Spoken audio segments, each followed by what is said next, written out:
2 di tahap 1. Oke, mohon izin share screen Bapak Ibu.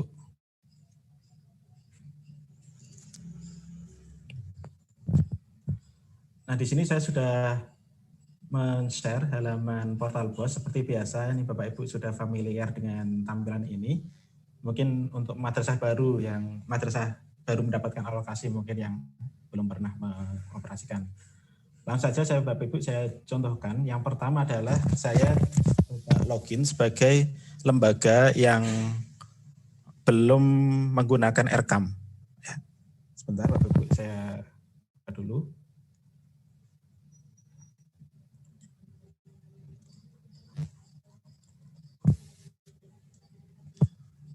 Di sini saya menggunakan website contoh. Nah, Bapak Ibu setelah login akan mendapatkan informasi seperti ini. Jadi di atas ini ada tahun Bapak Ibu. Secara default maka tahun akan tampil 2022. Tapi Bapak Ibu juga bisa melihat tahun-tahun sebelumnya. Nah, untuk tahun ini Bapak Ibu bisa lihat di sini ada informasi jumlah siswa. Kemudian jumlah siswa yang dialokasikan berapa, total alokasi, pencarian tahap 1, pencarian tahap 2.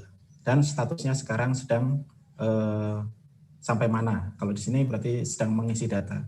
Sedang mengisi data ini artinya Bapak Ibu sekarang proses upload dokumen dan belum diajukan ke verifikator. Karena verifikator di tahun ini ada 2, yaitu Kabupaten dan Kanwil. Maka nanti yang melakukan verifikasi juga tergantung dari jenjang lembaga Bapak Ibu. Apakah Bapak Ibu di jenjang lembaga MI atau MINTS atau MA. Kalau MI dan MTS, maka yang melakukan verifikasi adalah dari kabupaten. Sedangkan MA yang melakukan verifikasi adalah provinsi. Tetapi Bapak Ibu dari lembaga tidak perlu ada perubahan di sini. Di sini cukup mengajukan saja, nanti akan dialokasikan oleh sistem sesuai dengan jenjang Bapak Ibu. Nah, mohon diperhatikan Bapak Ibu di sini ketika nanti akan ditutup verifikasinya, mohon Bapak Ibu perhatikan di sini yang akan masuk ke SK adalah yang sudah diverifikasi Bapak Ibu ya. Nantinya sebagai informasi awal ini mohon diperhatikan nanti bahwa sampai step 3 dianggap sudah layak untuk mendapat dicairkan seperti itu. Kemudian ini halaman dashboardnya. Kemudian yang pertama Bapak Ibu lakukan adalah perjanjian kerjasama, mengunduh perjanjian kerjasama. Klik di sini, nomor PKS madrasah berapa, bisa diketik ya di sini Bapak Ibu, kemudian klik unduh, maka akan diunduh dokumen seperti ini. Ini tertera nama bank dan nomor rekening dan alokasi dananya. Nah, dokumen ini jangan langsung diupload Bapak Ibu, mohon ditandatangani dulu dan sesuai dengan juknisnya, kemudian setelah itu di-scan, baru diupload. Ya. Uploadnya di menu persyaratan pencarian dana. Nah, Bapak Ibu misalnya sekarang belum siap LPG-nya, sebenarnya bisa langsung ke persyaratan pencarian dana, bisa nyicil dulu, dokumen-dokumennya sudah siap, bisa diupload dulu. Nanti ketika sudah lengkap, misalnya ini saya lengkapi dokumennya,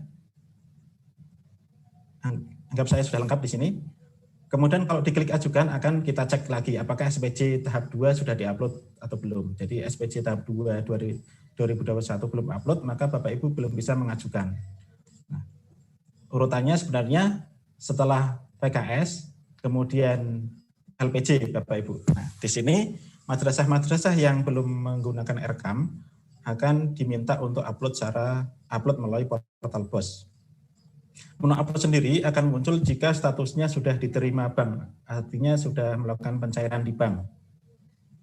Nah, bagi madrasah ini sekalian, bagi madrasah ini ada nominal tambahan, ini juga akan diminta diupload LPG-nya dalam satu format di sini.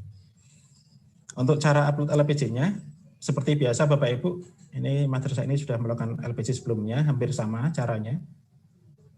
Kita klik upload LPG, sebentar menunggu respon. Nah, kemudian jumlah dana yang diterima, sekian Bapak Ibu ya, bisa dilihat. Kemudian jumlah dana yang digunakan, misalnya saya input.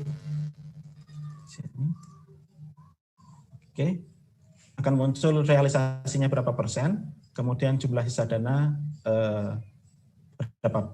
berapa di sini otomatis. Kemudian jumlah dana dikembalikan ini karena masih dalam proses proses penggunaan dana, maka di sini bisa diisikan 0 terlebih dahulu, atau di sini sudah otomatis 0, tidak usah diubah. Nanti ketika sudah melakukan proses pengembalian dana, misalnya ada dana yang dikembalikan, maka diketik di sini Bapak Ibu. Saya ketik misalnya sisa dana ini saya kembalikan, maka setelah saya ketik di sini angkanya, Bapak Ibu wajib mengupload bukti pengembalian dananya. Ini kalau sudah mengembalikan dana nanti Januari ya.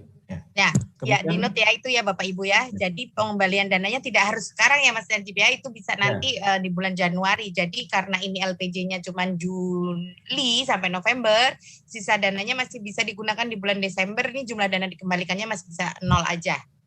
Ya. Diisi 0 maka tidak ada yang wajib diupload. Tidak mengupload bukti pengembalian. Kita ulangi. Biar lebih jelas, kita isikan jumlah dana yang dikembalikannya 0. Oke. Seperti tadi Bapak Ibu di sini. Kemudian isi 0 saja, kemudian laporan pertanggungjawaban ini bisa diunggah dalam format PDF atau Excel. Dua-duanya bisa. Ini Excel nyala, PDF juga nyala. Saya upload PDF dulu Bapak Ibu. Nah ini biasanya Bapak Ibu, ini kok nggak bisa diklik ya simpannya. Nah, di sini ada checklist Bapak Ibu ya, harus dicentang dulu, saya menyatakan bla bla bla, centang, baru bisa diklik simpan, ada informasinya, jumlah dana diterima, jumlah dana digunakan. Ini mohon diperiksa lagi apakah sudah sesuai dengan yang Bapak Ibu input, atau ada kesalahan ketik misalnya, nah bisa dicek lagi di lembar ini. Kalau sudah sesuai, kirim. Proses upload, laporan SP telah dikirim, ini jumlah dananya sekian, kemudian persentase realisasinya 84% dan belum ada jumlah dana dikembalikan. Nanti di akhir periode Pak, sistem akan mengecek berapa jumlah dana sisanya dan harus dikembalikan berapa. Seperti itu Bapak Ibu. Kalau sekarang masih dibuka. Kemudian setelah diupload LPJ-nya, Bapak Ibu bisa melengkapi atau melanjutkan melengkapi berkas-berkas yang Bapak Ibu unggah. Nah misalnya saya ada kesalahan upload, ini yang penting belum diajukan Bapak Ibu ya, Bapak Ibu bisa lihat dulu berkas-berkasnya apakah sudah sesuai atau belum, seperti ini. Kalau sudah sesuai, kalau misalnya salah, tinggal diupload lagi aja Bapak Ibu di sini, timpa saja filenya. Ini saya ganti dengan dummy misalnya. Kalau saya lihat lagi nanti filenya sudah file yang berbeda. Nah, ini sudah berbeda filenya dengan file yang tadi. Ini file yang tadi Bapak Ibu ya. Kemudian kalau sudah semua, maka selanjutnya adalah klik ajukan. Kita coba Bapak Ibu. Ajukan persyaratan pencairan berhasil. Maka coba klik lagi di dashboard. Statusnya Bapak Ibu adalah menunggu verifikasi oleh verifikator. Seperti itu Bapak Ibu cara mengajukannya. Nah, nanti yang dilakukan oleh verifikator, saya coba login Bapak Ibu ke verifikator. Kemudian Bapak Ibu juga bisa melihat LPJ sebelumnya. Ya. Nanti akan tampil Bapak Ibu LPJ sebelumnya ya. Kemudian kalau sudah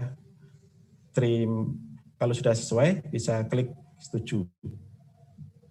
Atau tolak. Kalau tolak harus menyatakan alasannya Bapak Ibu ya di sini.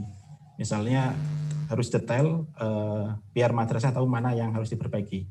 Misalnya LPJ harus kurang terbaca atau tidak sesuai formatnya. Kita ya harus detail, yang detail ya kalau bisa ya Bapak Ibu ya. Jadi jangan cuma nulis LPJ-nya perbaiki LPJ, jangan gitu kali ya. Mungkin lebih detail gitu ya Mas Najib ya. Ya, nanti LPJ akan muncul di sini Bapak Ibu ya. Kita tampilkan di sini untuk verifikator. Kemudian saya klik setuju. Nah, kalau kita lihat lagi di akun madrasah, maka sekarang statusnya diterima oleh verifikator. Selesai Bapak Ibu, tugas dari Bapak Ibu lembaga untuk mengajukan syarat pencairan.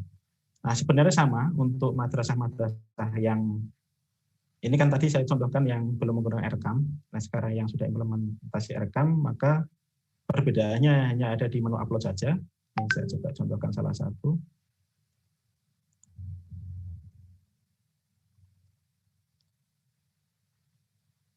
Nah, semuanya sama, tinggal di data LPG.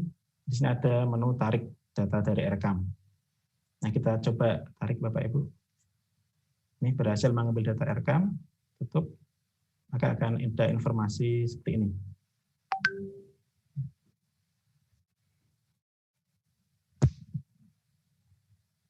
Nah, setelah itu berarti sama, tinggal selanjutnya diupload berkas-berkas yang dibutuhkan, tetapi perbedaan di sini Bapak Ibu, lembaga yang sudah menggunakan Erekam tidak mengupload Erekam di sini, hanya persyaratan-persyaratan lainnya saja. Kira-kira itu